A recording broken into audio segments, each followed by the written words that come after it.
Hello दोस्तों, नमस्कार। उन्मुक्त स्टडी सेंटर में आप सभी का स्वागत है। आज हम लोग समान अध्ययन का प्रैक्टिस सेट नंबर 50 सॉल्व करेंगे, जो आपके आगामी परीक्षा के लिए बहुत ही महत्वपूर्ण है। यदि आप हमारे चैनल पर नए हैं तो हमारे चैनल को शेयर और सब्सक्राइब कीजिए। आइए हम बढ़ते हैं अपने जीएस के प्रैक्टिस सेट 50 की तरफ। हमारा पहला प्रश्न है, सीमांत उत्पाद वक्र उल्टे के आकार के होते हैं, तो इसका सही उत्तर हो जाएगा यू आकार के होते हैं। ठीक है, उल्टे यू आकार के होते हैं। अगला हमारा प्रश्न है, जिन वस्तुओं का साथ साथ उपयोग किया जाता है उन्हें क्या कहा जाता है, तो इसका सही उत्तर हो जाएगा पूरक वस्तुएं। ठीक है, जिन वस्तुओं को हम साथ साथ उपयोग करते हैं उन्हें हम पूरक वस्तुएं कहते हैं। जैसे आपका कार और पेट्रोल, ठीक है, चाय और चीनी, मिट्टी का तेल और लालटेन, ये सब पूरक वस्तुएं हैं, एक के साथ दूसरे का उपयोग होना ही है। ठीक है, आगे बढ़ते हैं। अगला हमारा प्रश्न है, पृथ्वीराज तृतीय, जिसका शासनकाल 1168 से 1192 का सबसे प्रसिद्ध शासक था, किस वंश से संबंधित था, तो इसका सही उत्तर हो जाएगा चाहमान वंश से संबंधित था। और इसने दो प्रसिद्ध युद्ध लड़ा। एक तराइन का प्रथम युद्ध था 1191 में, दूसरा था तराइन का द्वितीय युद्ध 1192 में, जिसमें 1191 के प्रथम युद्ध में वो विजयी रहा था, द्वितीय युद्ध में वो पराजित हो गया था। आगे बढ़ते हैं। अगला हमारा प्रश्न है, भूदृष्टि पर जल, पवन, हिम जैसे विभिन्न घटकों के द्वारा होने वाले क्षय को कहते हैं, तो इसे अपक्षय कहते हैं। ठीक है, यह एक क्या है, ये प्राकृतिक क्रिया है। इसके द्वारा जो है चट्टानों का विखंडन होता है। अपरदनों के प्रक्रम में वायु, जल, हिमनद और सागरीय लहरें प्रमुख हैं। आगे बढ़ते हैं। अगला हमारा प्रश्न है, वर्ग जिसमें जंतु जैसे मछली, उभयचर, सरीसृप, पक्षी, स्तनधारी आते हैं, किस श्रेणी को निर्मित करते हैं, तो इसका सही उत्तर हो जाएगा संघ या फाइलम श्रेणी को निर्मित करते हैं। ठीक है, आगे बढ़ते हैं। अगला हमारा प्रश्न है, प्राणी जगत का सबसे बड़ा संघ जिसमें कीट भी सम्मिलित है, क्या है, तो इसका सही उत्तर हो जाएगा आर्थ्रोपोडा। प्राणी जगत का सबसे बड़ा संघ है आर्थ्रोपोडा। ठीक है, और जो कीट होते हैं वह कीट बाह्य कंकाल काइटिन का बना होता है, इनका शरीर खंडयुक्त होता है। इनमें 3 जोड़ी पैर भी पाए जाते हैं। ठीक है, आगे बढ़ते हैं। अगला हमारा प्रश्न है, ग्रहों की गति को बताने वाले नियम को कहा जाता है, तो इसका सही उत्तर हो जाएगा कैप्लर का नियम। ठीक है, ग्रहों की गति बताने वाले नियम को कैप्लर का नियम कहते हैं। और कैप्लर के नियमानुसार जो है सभी ग्रह सूर्य की दीर्घ वृत्ताकार कक्षा में परिक्रमा करते हैं। और जॉन कैप्लर जो थे एक गणितज्ञ और खगोलविद थे। आगे बढ़ते हैं। अगला हमारा प्रश्न है, माइक्रोसॉफ्ट वर्ड में हम चुने गए पाठ्य का रंग बदल सकते हैं, तो इसका सही उत्तर हो जाएगा फॉन्ट कलर से हम पाठ्य का रंग बदल सकते हैं। अगला हमारा प्रश्न है, लोहे को खुले में छोड़ने पर उस पर भूरी परत जम जाती है, उसे क्या कहते हैं, तो इसका सही उत्तर होगा उसे जंग कहते हैं। और जंग जो लगना है, यह एक रासायनिक क्रिया है। ठीक है, और इसमें आयरन ऑक्साइड की ऑक्सीजन से अपक्रिया के परिणाम स्वरूप लोहे पर जंग लगता है। आगे बढ़ते हैं। अगला हमारा प्रश्न है, इंसुलिन की खोज किसने की थी, तो इसका सही उत्तर हो जाएगा फ्रेडरिक बैंटिंग ने किया था। ठीक है, इंसुलिन की खोज फ्रेडरिक बैंटिंग ने की थी। हमारे शरीर में अग्नाशय इंसुलिन का श्रावण करता है। कौन करता है? अग्नाशय जो है इंसुलिन का श्रावण करता है। और मधुमेह रोगी को इंसुलिन सही मात्रा में नहीं बनता, तो मधुमेह का कारण है। और यह इंसुलिन हार्मोन ही शरीर में ग्लूकोज की मात्रा को कंट्रोल करने में सहायक होता है।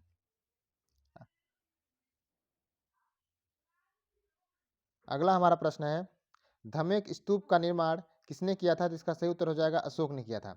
ठीक है, धमेक स्तूप का निर्माण मौर्य शासक अशोक ने किया था। एक बृहत स्तूप है, इसका निर्माण वाराणसी में हुआ था। आगे बढ़ते हैं। अगला हमारा प्रश्न है, राष्ट्रवादी कांग्रेस पार्टी की स्थापना किस वर्ष हुई थी, तो इसका सही उत्तर हो जाएगा बी 1999 में हुई थी। ठीक है, आगे बढ़ते हैं। अगला हमारा प्रश्न है, भारतीय संविधान के किस मौलिक अधिकार में कहा गया है कि प्रत्येक व्यक्ति को अपने इच्छा का धर्म अपनाने, उसका प्रचार करने का अधिकार है, तो इसका सही उत्तर हो जाएगा डी धार्मिक स्वतंत्रता का अधिकार। ठीक है, और ये अनुच्छेद जो है अनुच्छेद 25 से 28 जो अनुच्छेद है उसी में हमें धार्मिक स्वतंत्रता का अधिकार मिला हुआ है। आगे बढ़ते हैं। अगला हमारा प्रश्न है, वर्ष 1917 में महात्मा गांधी ने खेड़ा जिले के किसानों की मदद के लिए सत्याग्रह का आयोजन किया था?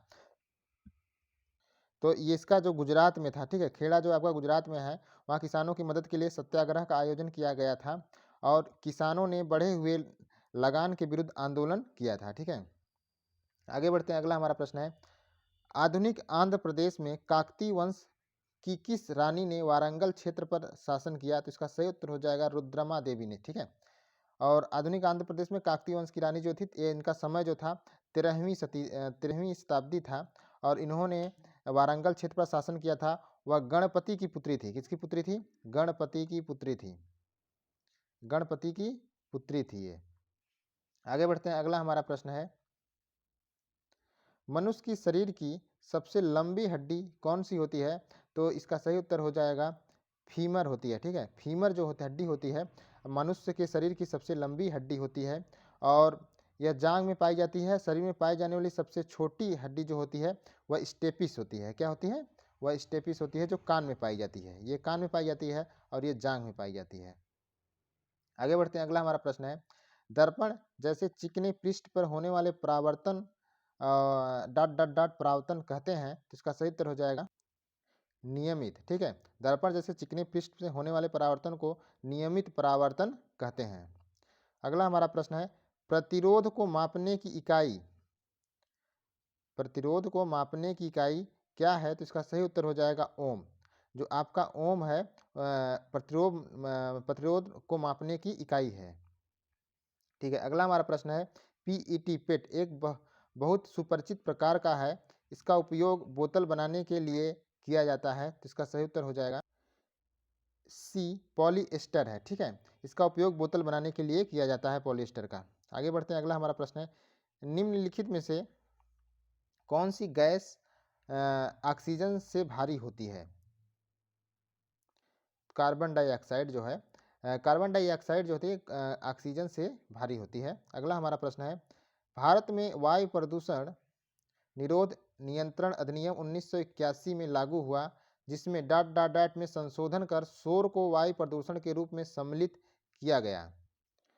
1987, ठीक है। 1987 में संशोधन कर शोर को वायु प्रदूषण के रूप में सम्मिलित किया गया। याद रखिएगा, बहुत महत्वपूर्ण प्रश्न है। 1987 में, ठीक है, शोर को भी वायु प्रदूषण माना गया। अगला हमारा प्रश्न है, सांची के स्तूप का निर्माण किसने किया था? इसका सही उत्तर हो जाएगा आपका अशोक ने किया था, ठीक है। सांची के स्तूप का निर्माण अशोक ने किया था। यह आप एमपी में है। कहाँ पर है? यह मध्य प्रदेश में स्थित है। अगला हमारा प्रश्न है, निम्नलिखित में कौन सा सूक्ष्म आर्थिक चर का एक उदाहरण है? उपभोक्ता संतुलन जो है सूक्ष्म आर्थिक चर का एक उदाहरण है। अगला हमारा प्रश्न है, भारतीय संविधान के किस निम्नलिखित भाग में मौलिक कर्तव्यों का उल्लेख है? तो ये भाग 4(1)(a) में जो है मौलिक कर्तव्यों का उल्लेख है और अनुच्छेद 51 क में, कितने? 51 क में आपका 10 मूल कर्तव्य दिए गए हैं। कितने? 10 मूल कर्तव्य दिए गए हैं। वर्तमान में इनकी संख्या 11 हो गई। कितनी मूल कर्तव्य हो गए इस समय? 11 मूल कर्तव्य हो गए हैं। आगे बढ़ते हैं, अगला हमारा प्रश्न है, भारत में राज्यपाल बनने के लिए न्यूनतम आयु कितनी है? तो भारत में राज्यपाल बनने के लिए न्यूनतम आयु कितनी है? आपका 35 वर्ष है। अनुच्छेद 155 के अंतर्गत, अनुच्छेद 155 के अंतर्गत जो है राष्ट्रपति की नियुक्ति राज्यपाल द्वारा की जाती है, ठीक है। ठीक है, राज्यपाल की जो नियुक्ति है राष्ट्रपति के द्वारा की जाती है, अनुच्छेद 155 के अंतर्गत। आगे बढ़ते हैं, अगला हमारा प्रश्न है, निम्नलिखित में कौन सिख गुरु हरिकिशन के उत्तराधिकारी थे? ठीक है, हरिकिशन के उत्तराधिकारी तेग बहादुर थे। गुरु तेग बहादुर, इसका सही उत्तर बी हो जाएगा। और 1675 ईस्वी में औरंगजेब से तेग बहादुर की दिल्ली में चांदनी चौक के पास इस्लाम धर्म स्वीकार न करने के कारण हत्या करवा दी गई थी, ठीक है। किसकी? आपके गुरु तेग बहादुर की 1665 में इस्लाम धर्म स्वीकार न करने कारण इनकी हत्या करवा दी गई थी। अगला हमारा प्रश्न है, लॉर्ड कॉर्नवालिस डॉट डॉट के लिए जाना जाता है? तो लॉर्ड कॉर्नवालिस जो है बंगाल की स्थायी राजस्व व्यवस्था के लिए जाना जाता है। और यह व्यवस्था भारत के जो है स्थायी व्यवस्था जो थी उन भारत के जितना क्षेत्रफल था उसके 19% पर यह लागू की गई थी। और यह पहले यह 10 वर्षीय अनुबंध के आधार पर 1793 में लागू किया गया था। ठीक है, बाद में इसे बिहार में इसे व्यवस्था को अस्थायी स्वरूप प्रदान किया गया। आगे बढ़ते हैं, अगला हमारा प्रश्न है 49वीं समांतर रेखा जो है किन देशों के मध्य की सीमा रेखा है बनाती है। तो इसका सही उत्तर हो जाएगा संयुक्त राज्य अमेरिका और कनाडा के मध्य जो है 49वीं समांतर रेखा जो है इन दोनों देशों के मध्य सीमा रेखा बनाती है। ठीक है, आगे बढ़ते हैं, अगला हमारा प्रश्न है ला नीना प्रशांत महासागर पर किस प्रकार से प्रभाव डालती है। तो इसका सही उत्तर हो जाएगा आपका जल का तापमान कम कर देती है। ठीक है, ला नीना प्रशांत महासागर के जल का तापमान कम कर देती है क्योंकि यह एक ठंडी धारा है। प्रशांत महासागर की धाराओं को उत्तरी प्रशांत महासागरीय धारा और दक्षिणी प्रशांत महासागरीय धाराओं में विभाजित होती है। तो दोस्तों ये आज का हमारा प्रैक्टिस सेट था। जीएस का कैसा लगा आप कमेंट जरूर करिए और शेयर सब्सक्राइब जरूर करिए। Thank you.